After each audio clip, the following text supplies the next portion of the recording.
привет! Вы на канале Дубль 2. Меня зовут Галина. А, Мы с вами большие молодцы. На моем канале уже 1000 и с чуть-чуть подписчиков. Наконец-то я смогу свой канал развивать дальше и получать за это какую-то, может быть, небольшую, но какую-то финансовую поддержку. Это радует. То есть я буду для вас снимать дальше, продолжать работать, делиться информацией и отвечать на ваши вопросы, которые вас интересуют. Сегодня я хочу затронуть очень важный вопрос. Сколько же денег все-таки мы тратим в месяц на проживание в Сербии?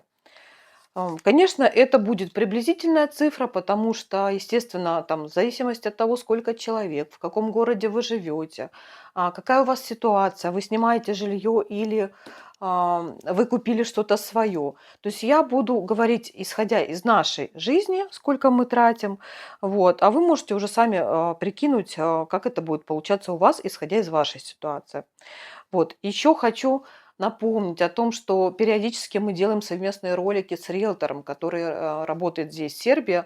Он занимается и подборкой жилья, и отвечает на различные вопросы, вас интересующие по поводу переезда сюда, в Сербию. И какие-то юридические вопросы он там тоже решает. В общем, ам, поэтому, если у вас есть какие-то вопросы к нему, то вы можете написать на мой канал, и я ему их задам. Тогда, когда мы с ним встретимся. Я так думаю, что примерно через недельку, может быть, плюс там еще сколько-то дней, мы с ним обязательно запишем очередной ролик, и он ответит на ваши вопросы, если они у вас есть. Для тех зрителей, кто недавно совсем подписался на мой канал, я хочу немножечко объяснить так вкратце. Мы, это я и мой сын, и наш котейка, переехали примерно, наверное, месяцев 10 уже, как мы живем в Сербии постоянно. Переехали из России, из Подмосковья в Сербию жить, в город Ниш. Я художник, сын закончил институт Бауманку по специальности биомедицинские технологии. И пока занимается, конечно, по большей части, он там разместил резюме, он там пишет, то есть он занимается подбором работы, поиском работы. Но, конечно, большую часть сейчас все-таки своих сил он тратит на то, чтобы изучить сербский язык. Потому что полноценно работать, не изучив язык, конечно же, не получится, особенно в такой профессии. Вот, если я как художник, я могу еще там как-то с людьми общаться очень коверканно, по большей части с помощью сына, конечно же, пока мы ходим с ним продавать мои картины вместе, пока он не устроился на работу. И, конечно же, в основном он ведет диалог. Так как я художник, я могу еще немножко как-то обладать каким-то минимум знания языка. То есть я нарисовала, моя работа говорит больше за меня, то есть мои картины, но все равно с людьми, конечно же, хочется общаться полноценно, хочется с ними поговорить, объяснить про свои картины. Иногда люди подходят и даже совета, хотят совета, спрашивают, а вот у меня есть такая-то комната, какие бы вы мне работы посоветовали туда приобрести, повесить, чтобы украсить интерьер. Вот, поэтому, конечно же, хочется общаться полноценно, но пока без сына никак не получается, в основном он общается, вот, а я так что-то понимаю, что-то нет. Ладно, вернемся все-таки к основной теме нашей. Это подсчет. Хочу сказать, что я еще сама не считала. У меня на канале есть ролик давнишний, где-то с полгода назад. Я его записывала, ну, может, чуть-чуть поменьше, месяцев 5, о том, сколько мы тратим в месяц. Но прошло время, конечно же, все меняется.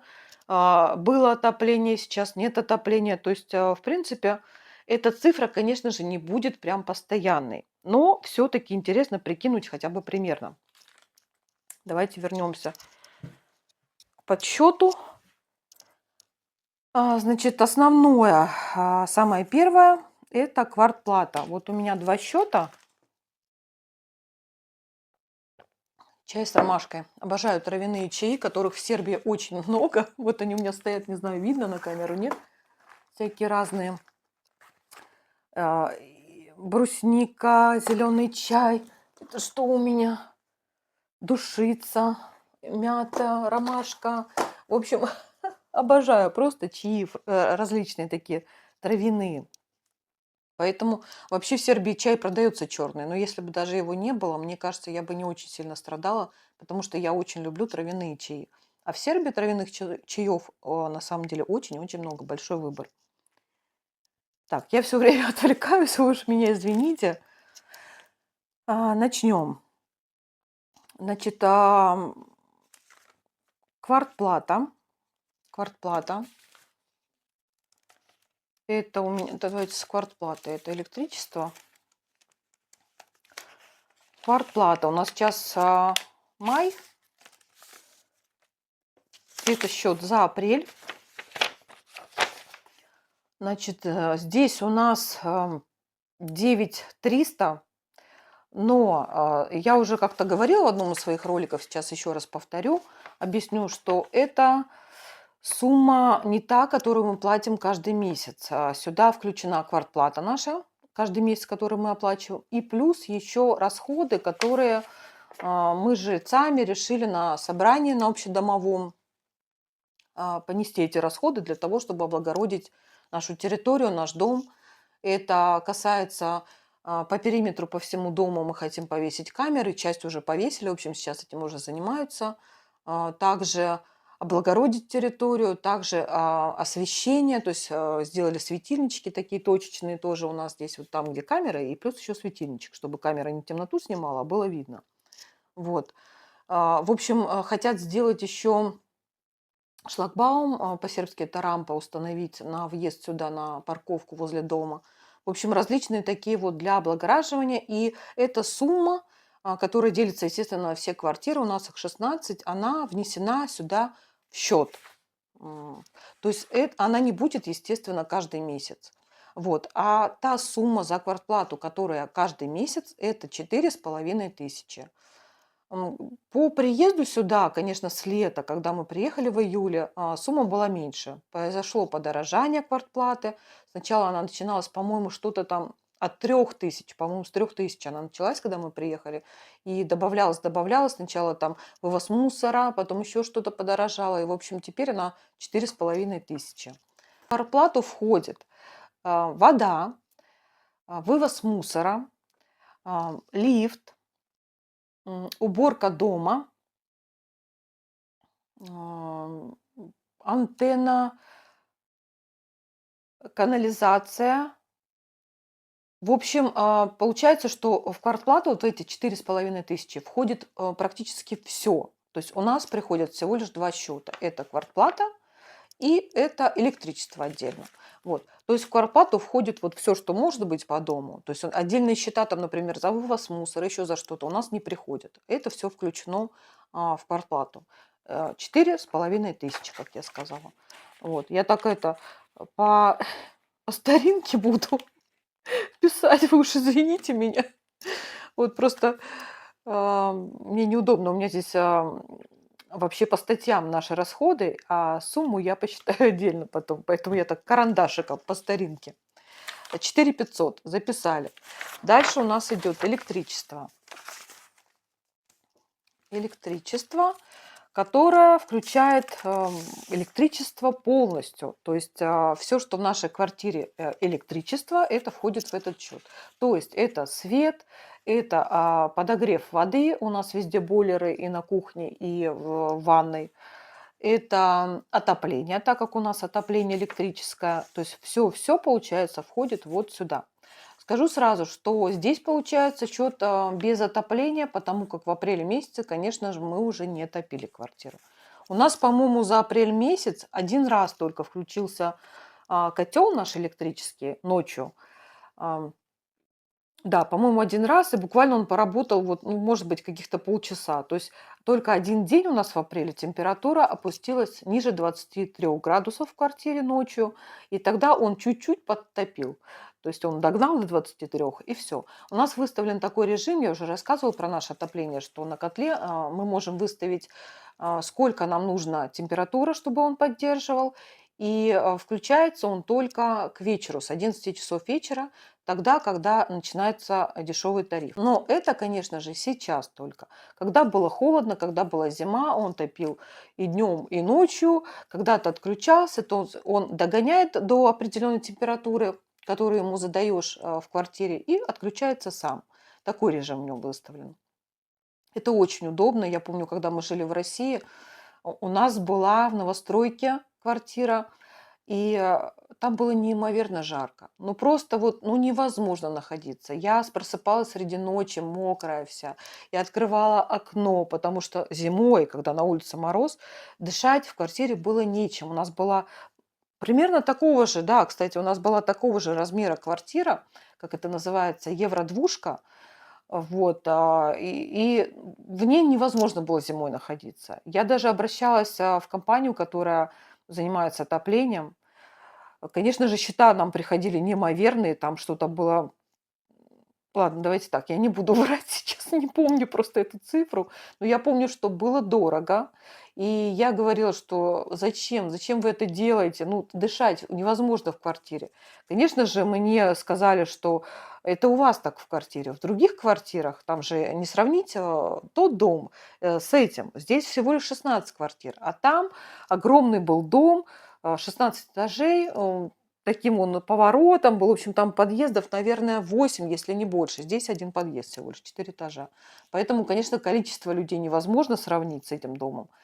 А, И, возможно, я предполагаю, что могли быть люди в этом доме, которые мерзли, которые плохо сделали свои квартиры в новостройке, в которых были щели, было плохое отопление от застройщика, и, скорее всего, им не было действительно жарко. Но это же дилемма, как быть? Кто-то спать не может по ночам, а кто-то мерзнет. Как быть в таком доме? Да никак. Вот приходилось просто смириться с этим и все, открывать зимой окно на улицу. То есть я понимала, что я плачу свои деньги за то, чтобы выбрасывать их просто в воздух, открывая окно, потому что находиться в такой квартире, жить и спать ночью невозможно. Это я, понятно, к чему веду, да? К тому, что все-таки такая система отопления, она лучше для меня, более практична. То есть я ставлю так свое отопление, как мне комфортно лично мне. Мне и всем членам семьи, кто с кем вы проживаете. То есть вот у нас это мне и сын. Вот, то есть мы ставим столько, сколько хотим, нам комфортно, и тратим столько, сколько нам нужно, а не ориентируясь на весь дом, на всех остальных. Поэтому это более удобно. Итак, все-таки сколько трата? Вот в данном случае за апрель у нас уже не было отопления, как я сказала, а у нас в счет пришел 8,5 тысяч. Вот, и похоже, что вот эти примерно 8,5 тысяч, это так и будет в сезон, который уже без отопления, когда мы не включаем отопление. Мне кажется, так будет и летом, ну, плюс-минус, что-то близко к этому, 8500. Потому что отопления нет, водой мы меньше пользоваться не будем, мы не злоупотребляем, как бы, ну, как обычно, моешь посуду, купаешься, то есть меньше вряд ли будет.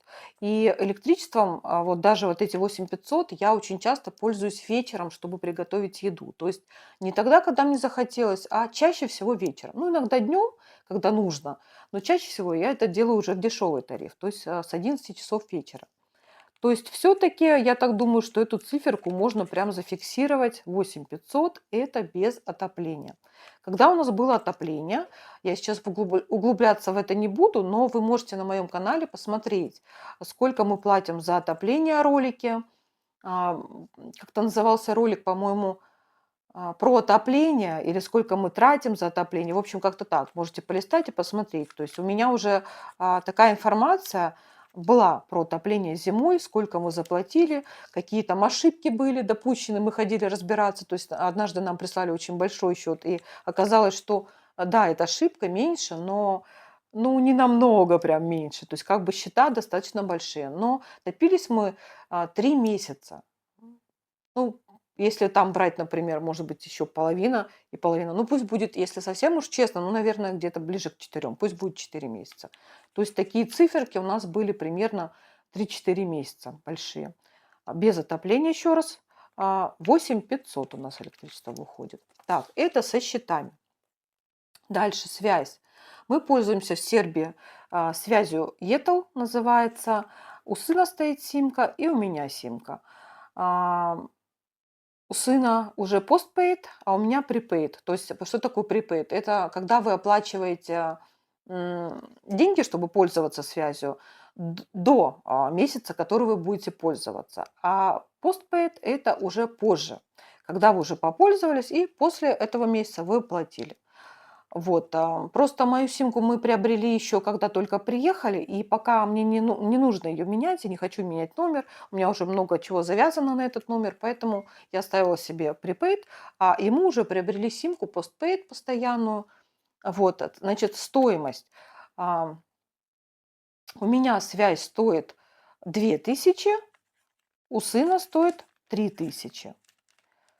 Но у нас есть, так сказать, домашний интернет, то есть мы пользуемся на телевизоре интернетом, но это не домашний интернет, который мы отдельно подключили, а просто через Wi-Fi. То есть получается, что мы пользуемся связью, две симки, 2 и 3 тысячи, и плюс через Wi-Fi у нас есть домашний интернет. То есть я пользуюсь телевизором, смотрю все, что на Ютубе, еще там и так далее. Вот. Это, конечно же, более экономно, чем иметь две симки и плюс еще домашний интернет. Домашний интернет стоит еще где-то примерно, ну, 1005. Может быть, чуть меньше у кого-то, у других. Ну, ориентироваться нужно на 5000 примерно.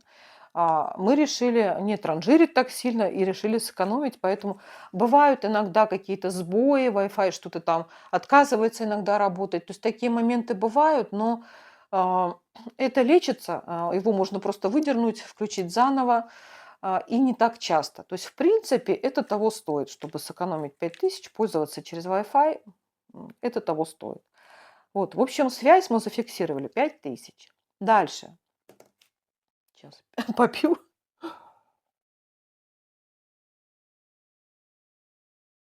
Дальше. Медицинская страховка. У нас есть еще такая статья расходов. Но, конечно же, если вы считаете, что как-то вы по-другому будете выходить из этой ситуации, то есть вам не нужна медицинская страховка, значит, вы ее не будете себе считать. Я не знаю, все люди по-разному к этому относятся. Кто-то лучше сходит один раз к платному врачу, кто-то, как я, мы решили, что лучше иметь страховку медицинскую. Кстати, про медицинскую страховку я в ближайшее время запишу отдельный ролик, там есть что рассказать, это очень интересно, и вообще все подробности объясню. И объясню, почему мы выбрали все-таки иметь медицинскую страховку, несмотря на то, что мы за нее немало сейчас платим, так как мы не работаем.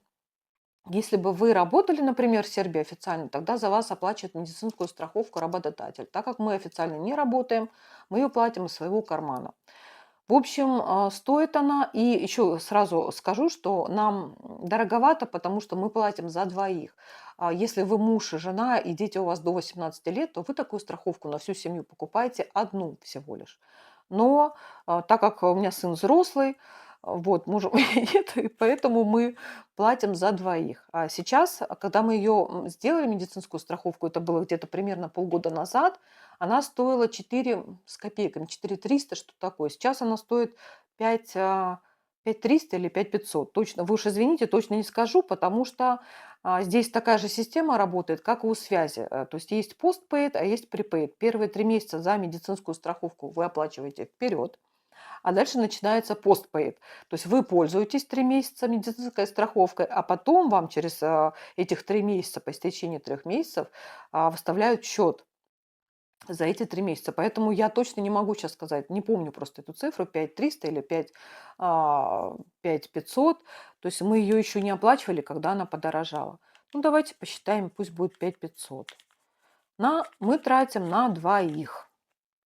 Вот. Уже объяснила, почему. Дальше. Ну, я внесла такую статью, как лекарства.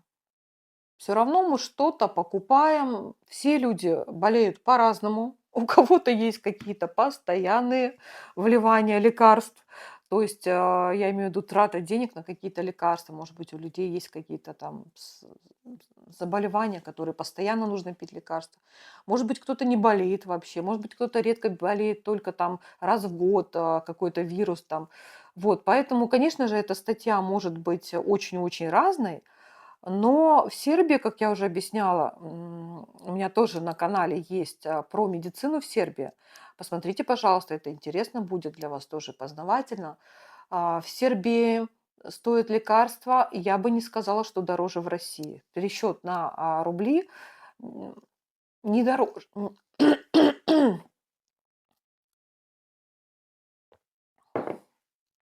Пересчете на рубли не дороже. Есть какие-то лекарства дороже. Вот, например, мы недавно столкнулись, мы покупали для горла вот эти леденцы Strepsils, и я помнила еще, сколько они стоят в России, и получилось, что они практически в 2 раза дороже, чем в России. То есть есть лекарства какие-то все-таки, которые прям вот, ну, существенно дороже, аж в 2 раза. Есть, которые также стоят. Но здесь же опять, когда я расскажу про медицинскую страховку. Я объясню там поподробнее, что какие есть плюшки, если она у вас все-таки есть. То есть вы можете приобретать лекарства, которые вам выписал именно врач, с очень большой скидкой в аптеке. Поэтому здесь, м, учитывая то, что в России нет, например, такого, что с очень большой скидкой вы можете, это касается не какой-то категории необходимо важных лекарств. Я понимаю, что в России там есть все это, но разница в том, что это касается всех лекарств, которые вам выписывает врач в обычной государственной поликлинике. То есть разница лишь в том, что есть между этими категориями разница в скидке, но скидка есть всегда. Есть 70% скидка, есть 50%. Вот я все-таки забежала вперед, хотела это рассказать в отдельном ролике про медицинскую страховку, но получается так, что все-таки углубляюсь в это. Ну, ничего, расскажу потом повторно, еще более подробно. В общем, если учитывать то, что все-таки вот эти скидки здесь есть, то что-то дороже, что-то дешевле, что-то столько же стоит. Я считаю, что лекарства примерно в ту же цену, что и в России, не дороже. Ну, я вот пью, например, таблетки каждый месяц от давления. Они копеечные, они стоят 150 динар. Как-то я покупала капельки в нос, очень хорошие капли, вот с серебром. Я просто была удивлена, насколько они состав имеют серебро и эвкалипт, и они, насколько они эффективны. Я была в шоке, честно. Я когда болела вирусом, а, тоже у одной блогерши я подсмотрела это лекарство, она рассказала то, что была сильно удивлена, что оно очень эффективное. И я решила его купить, потому что нос у меня не дышал вообще. И была просто в шоке. Оно действовало очень быстро, очень эффективно, несмотря на свой такой безобидный состав. Вот, в общем, опять я углубляюсь куда-то. Ну ладно, все-таки это тоже интересная информация. То есть я к чему веду, что у всех, конечно же, будет эта статья разная, но у нас вот как-то так по минимуму, то капельки, то от давления. Ну, давайте посчитаем там 500 динар, например, мы тратим в месяц. А, Возьмем так. Вот там что-то 150, что-то там подороже. Пусть будет 500, но опять же, ну пусть даже на двоих, хорошо. Дальше, продукты. Продукты здесь, опять же, зависит от сезона, потому что в Сербии очень большая есть разница на продукты от сезона в зависимости. Это, естественно, это фрукты, это овощи.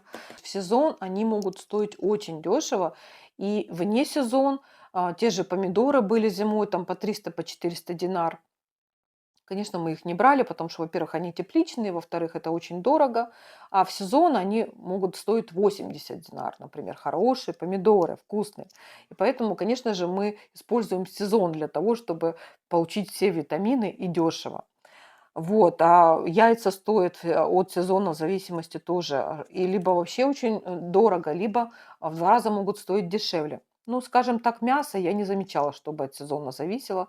Конечно, курочка здесь очень дешевое мясо. А, Свинина примерно так же, как в России. Говядина я вообще не знаю теперь, сколько в России она стоит, а здесь дорого. 1500 динар. В России не знаю. Поэтому не берусь сравнивать. Но мне кажется, где-то тоже так вот примерно одинаково. Но куриное мясо здесь 100% дешевле. Прям почему-то оно дешевое здесь. Мы примерно считали, сколько у нас уходит на продукты, и примерно это 40 тысяч. А если вы очень экономный человек, у вас будет меньше выходить. Опять же, я это считаю продукты на двоих. То есть я считаю все наши траты на двоих. Вот, может быть, вы умеете экономить лучше, хотя я тоже считаю, что я умею экономить, но иногда я покупаю из продуктов то, что могла бы точно не покупать. Это какие-то сладости, это еще что-то хочется. Вот, то есть пользы здоровью от этого никакого, только наоборот минус, но иногда хочется, поэтому позволяем себе иногда. Вот, поэтому, ну, сколько, я не знаю, там, может быть, у вас будет там 35-45, то есть я имею в виду в этом промежутке от 35 до 45 тысяч, смотря кто как тратит. Вот, опять же, если вы привыкли не экономить, то, наверное, у вас эта сумма будет больше. Если вы умеете экономить, я в России не жировала, не пировала, то есть я привыкла, как я уже рассказывала, я выплачивала одна ипотеку, мы жили вместе с сыном, и я взяла квартиру свою в ипотеку. И, конечно, мне приходилось экономить. То есть меня учить там экономить, как покупать продукты особо не нужно. Поэтому, конечно же, здесь есть большая возможность экономить на продуктах, если вы будете пользоваться скидками различными. Вот, например, в магазине Lidl там очень часто бывают скидки, и можно очень выгодно покупать продукты, практически в 2 раза дешевле. Это очень приятно, и я всегда этим пользуюсь. То есть, если вы умеете экономить, то ваша сумма может быть 40 и ниже. Если не умеете, то, конечно, она может быть выше. Опять же, напомню, это на двоих человек. Одежда. А, Опять же, это может быть сумма очень разная, к чему вы привыкли. Можно кто-то покупает в секонд-хендах. Я ни разу не покупала одежду в секонд-хендах, но мы также пользуемся скидками на одежду. То есть мы знаем здесь 3 магазина, которые нам очень нравятся, и там постоянно какие-то скидки на одежду.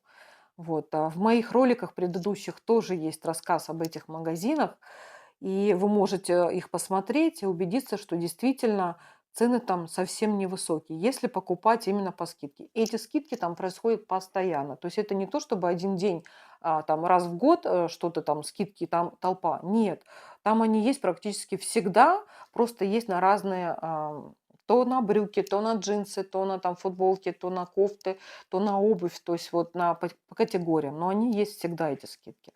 Опять же, если вы умеете экономить, вы в Сербии будете одеваться вполне экономно и хорошо, потому что магазины качественные. Вот, значит, ну все-таки, чтобы посчитать. Еще могу сказать, что мы привезли очень много одежды из России. У нас практически было все. И обувь, и одежда, и верхняя, и такая, в общем, всякая разная. Поэтому мы не бегали сразу здесь за одеждой, в поисках одежды. Но когда мы увидели, что в этих магазинах есть очень хорошая одежда, качественная, и по таким ценам со скидками, то мы немножко даже стали, при том, что нам не нужно было, стали все равно подкупать. То есть это, скажем так, ну просто что-то новенькое захотелось.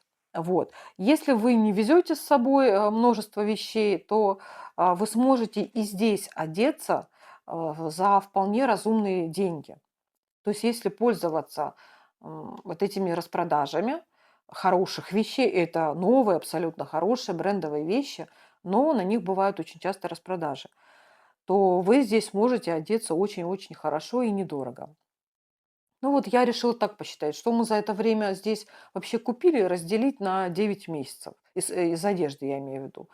Вот, чтобы в среднем посчитать, сколько же все-таки мы потратили. Но это опять же с учетом того, что нам ничего не нужно было. У нас было все привезено. Вот. И у меня получилось, что в месяц где-то это 1000 динар всего лишь. Вот.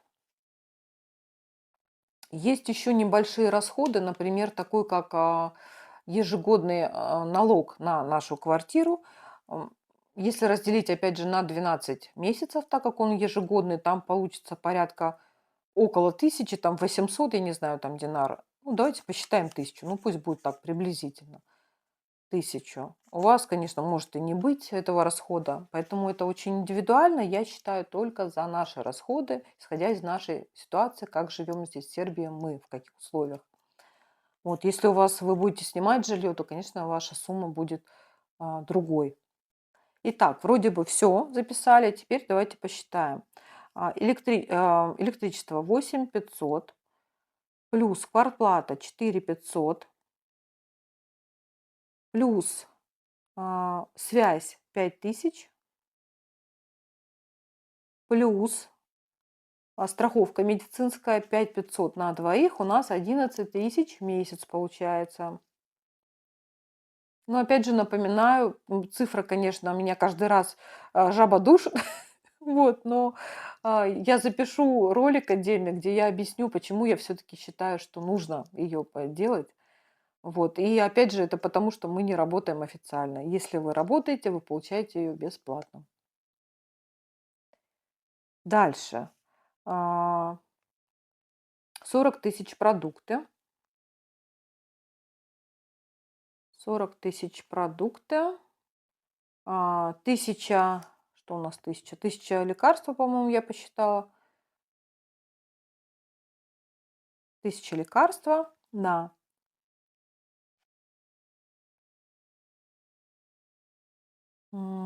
и 1000 это у нас налог. Так, и еще плюс 1000. Итого 72 тысячи динар. Вот. 72 тысячи динар – это наши необходимые траты в месяц.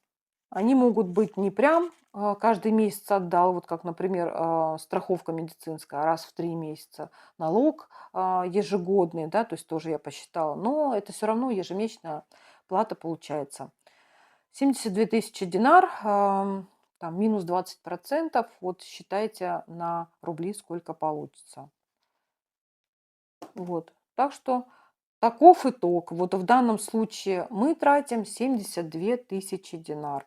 Зимой, когда будет отопление, эта сумма будет выше. Отопление зимой примерно получается в 2 раза побольше. Если 8500 это без отопления, вернее не отопление, а все электричество вместе с отоплением, эта сумма увеличится примерно в 2 раза. То есть ближе к 20 это будет. То есть еще плюс 10, это будет уже 82, да, 82 тысячи динар с отоплением. Примерно так.